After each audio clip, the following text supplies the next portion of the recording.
It's war. Hey, this is Double A with ruminating thoughts. This is what I was thinking about today, go figure. And there's people in this world whose minds are controlled by ruminating thoughts. They may be intrusive thoughts, they may be positive, negative, exciting, captivating, imprisoning. And when I say imprisoning, I'm talking from an obsessive compulsive angle here. Maybe you find yourself playing an album, some music, and all of a sudden you can't leave the area till the album's over. Halfway through the album, you're like, man, fuck this. I don't want to listen to this thing. But for whatever reason, you have to. That's obsessive compulsive. That's ruminating thoughts, more so rituals. So the ruminating thoughts are, you get home, man, I shouldn't have said that to that person. Oh man, 10 years ago when I did that. Holy fuck, man. You could be at work, someone talking directly to you, and you don't know what the fuck they're saying. You're stuck in your own head and you cannot get out.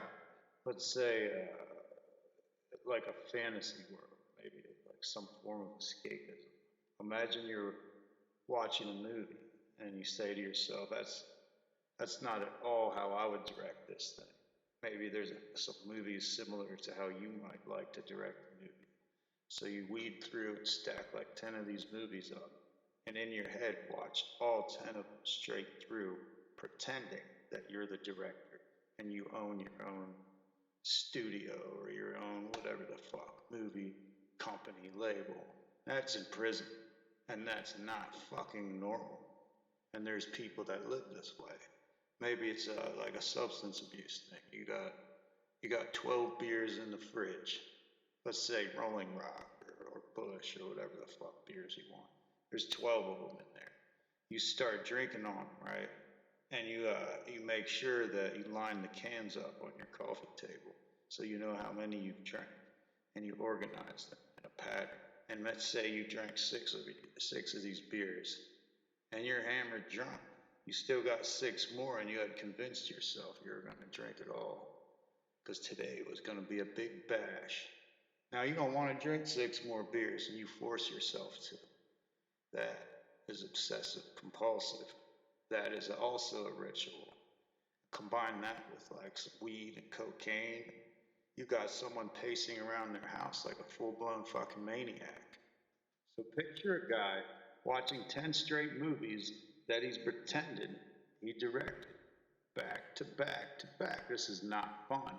But once he started on that first movie, he told himself he has to finish this stuff. This has to be his accomplishment. Now throw some beers, some marijuana in there. He has to drink X amount of beers. He has to sniff X amount of lines. He has to smoke X amount of bowls. And he has to keep pacing, watching these stupid fucking movies he's pretending in some fantasy world to direct. Every now and then the pacing slows down, sits down on the couch to catch his breathing, realizing that he can't escape his own mind. He can't escape it's like he has to concentrate to be in the moment. And that doesn't even make any fucking sense. Concentrating to be in the moment. Now why can some people be in the moment and others can't? Picture, like a guy playing a video game and he's so involved in this game he can't stop playing. It's mentally stimulating. People outside talking, gardening, doing whatever the fuck, right there in the moment.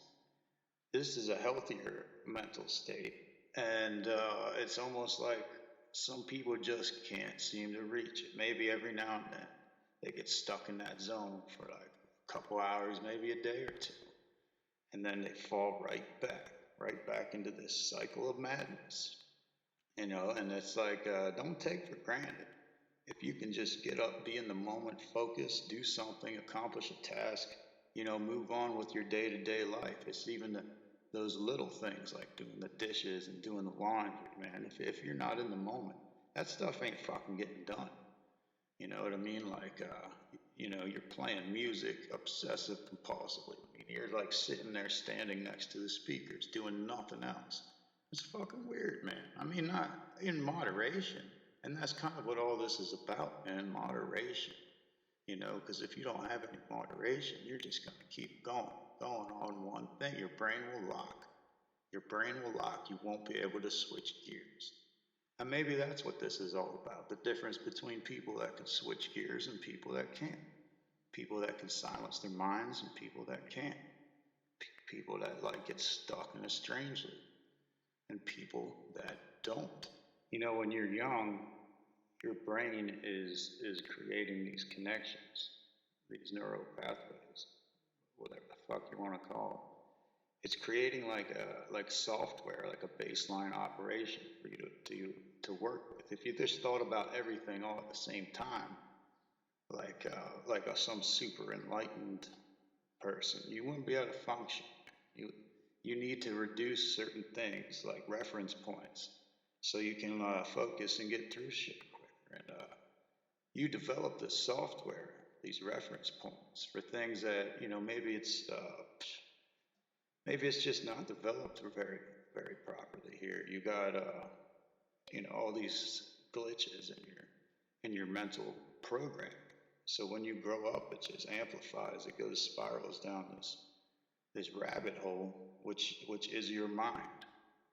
And so there's people who have just accidentally or purposely or whatever, however the fuck you want to look at it, they've created these weird programs that their brains run off, and not all of them make you functional.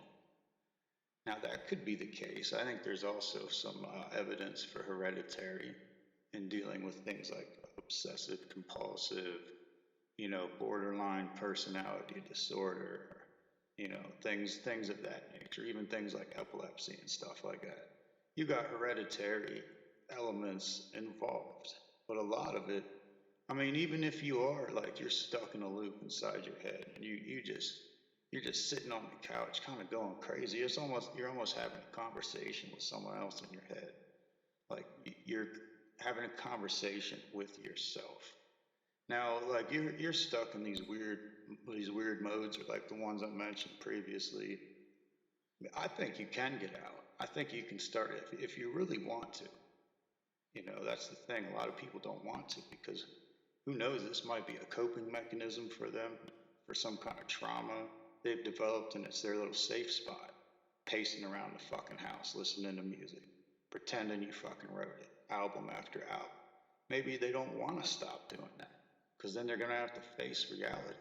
Maybe it's gone on so long they're not comfortable in reality. They're not comfortable being in the moment. It's like you know, like you do anything too long and you got to make a change. Well, it's not so easy just to change, but I think people can do it. So even if it's hereditary, I think you can try. I think you can overcome these ways of thought. And you don't have to eat a quarter pound of mushrooms to do it. Although that'd probably help, man. If you want to speed through the shit real quick, eat some mushrooms, every weekend. Fucking sit, not where you're like chugging beers with your friends, glow stick dancing. Like when you're sitting in your house trying to think like, how can I dismantle this software and like fix some of the kinks in it, that's whatever. That's a little tangent on psychedelics, but maybe just practice meditating. I think meditating is a good way to escape this. Now, if you have a lot of ruminating thoughts, man, and you start meditating, that shit might go on for a while. I mean, you're gonna have to sit there to these constant loops of crazy thoughts and conversations and whatever the fuck's going on up there in your head. It might take a long time for that to quiet down a little bit, but it will. And I think this is a big part of it. Maybe you're not like full on like the situations I've talked about, full on like obsessive compulsive or something. Maybe you're highly functional, but meditation, man, that's good for everybody. It can reset your mind at least to a degree. if you sit there for 15 minutes and try not to think, you know that might, it's not going to reset your whole mind. It's fucking 15 minutes. But you know, you start making a habit of doing that. It's not going to hurt. I'll tell you that much.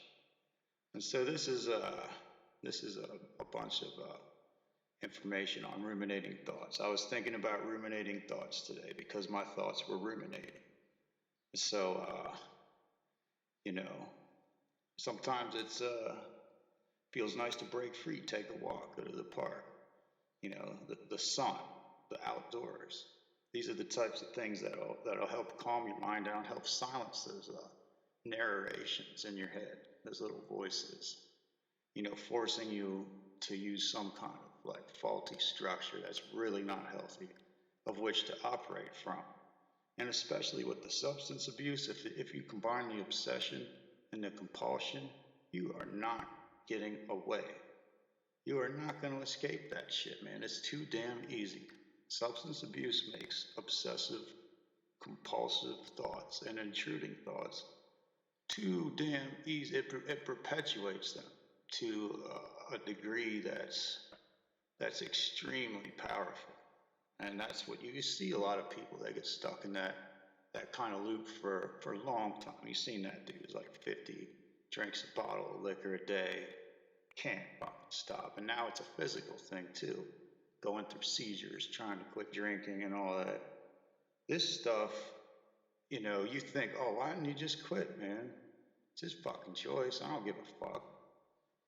It's just, dude's just fucking stupid. You know, it's like, no, maybe he developed this software somewhere down the line, drinking at frat parties and stuff when he was younger, and then just started drinking at home, a six-pack every night after work.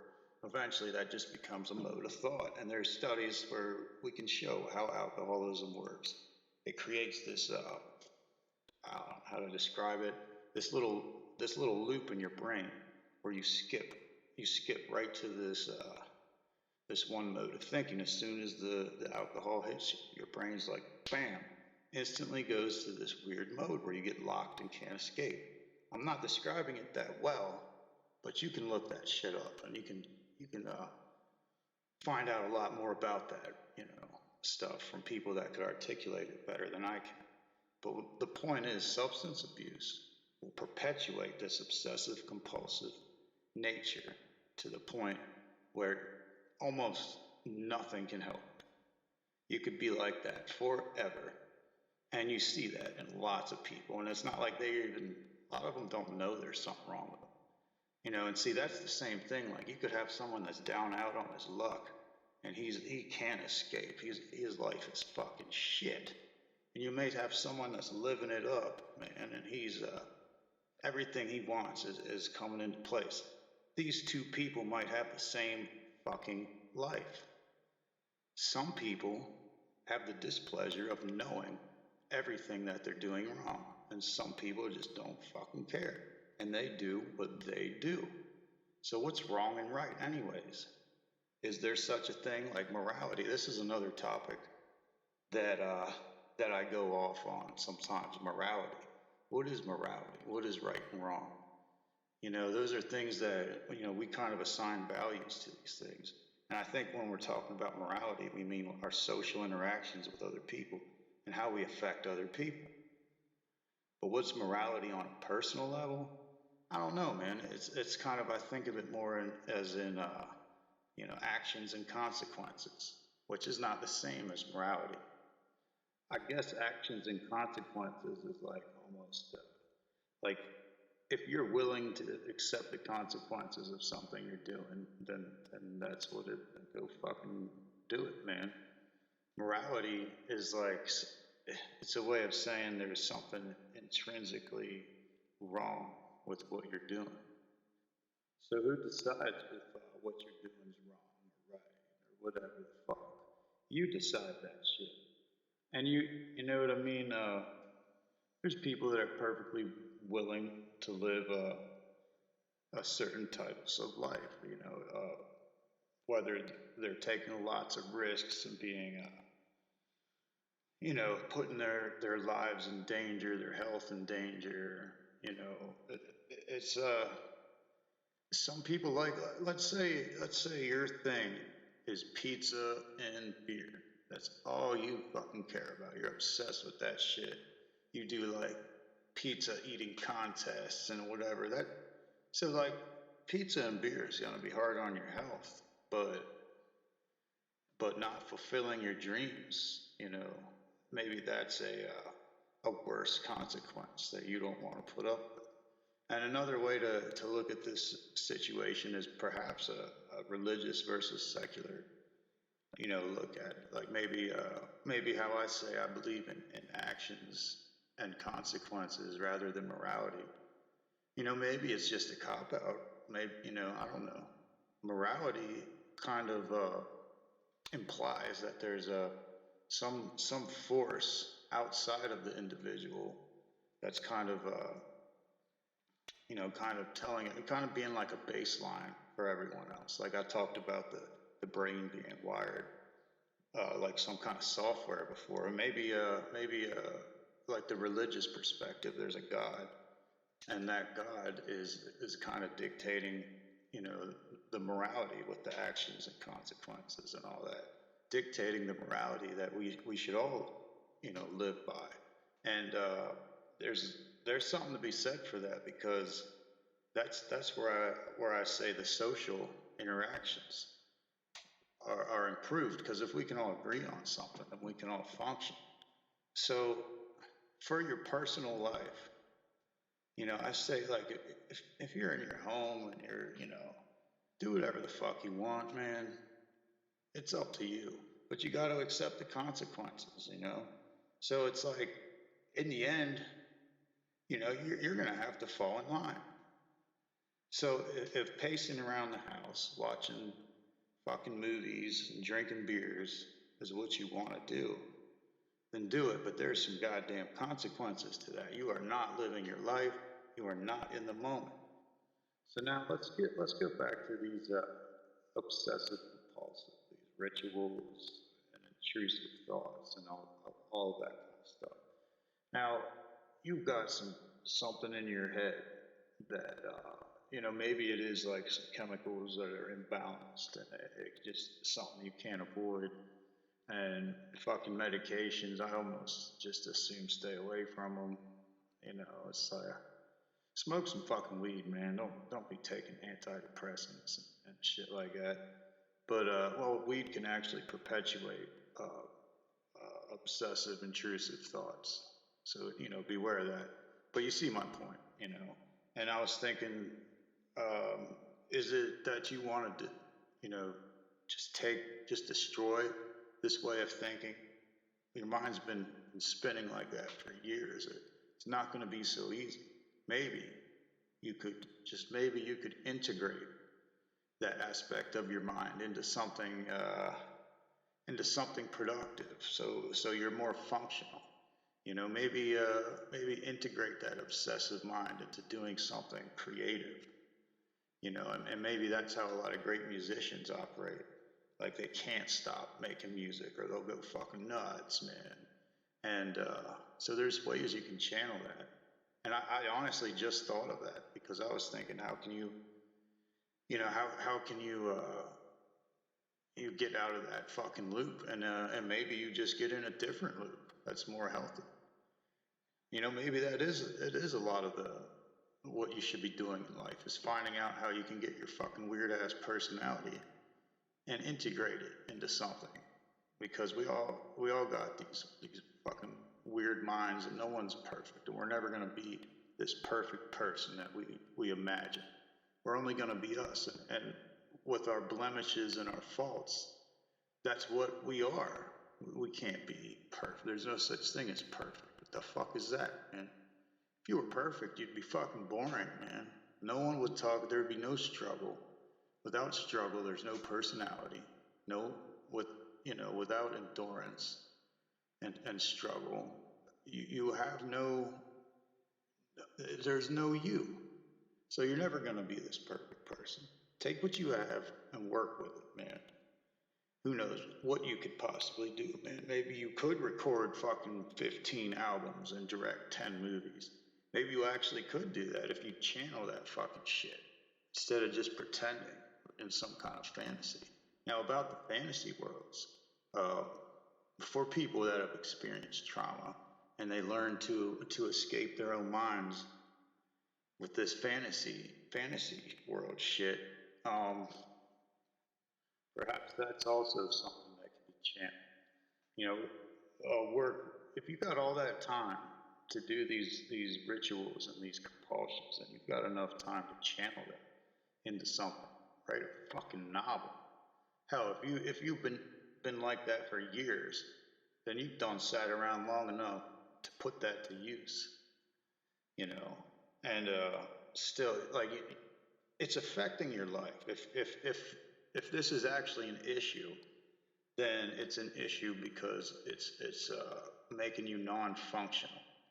Everybody likes a little escapism here and there, and you know, like I said before, moderation. So maybe integration is the way to go. You know, you've got a lot of thoughts going on. Maybe you could do a lot of shit really quickly. Maybe you could use that spinning mind of yours to pump out all these crazy creative ideas and to really work on them. And if you obsess over something that you're doing that's productive, well, then maybe you'll be like some fucking amazing, like Frank Zappa or some shit. I guarantee that guy had this weird type of brain like that. But damn it, dude, fucking actually, like, you don't have to fantasize that if you've actually accomplished something. You know, and maybe that's the point of it, so you can feel like you've accomplished something. I mean, probably all these things, because everyone's different, and there's different reasons for, and there, it's not just there's different reasons, but it's every reason. The reason you do something is because of everything that's happened. It's always everything. You can't pinpoint something down to a simple reason like that. There's maybe a main one, or the straw that broke the camel's back, or the latest thing that sent you off into that spot. But you know, you're still operating off of all the experiences and all the thoughts and all the relationships and friendships and your family. You're still backed by that. And so everything that's ever happened to you is the reason for why you are. It's the reason for how you think.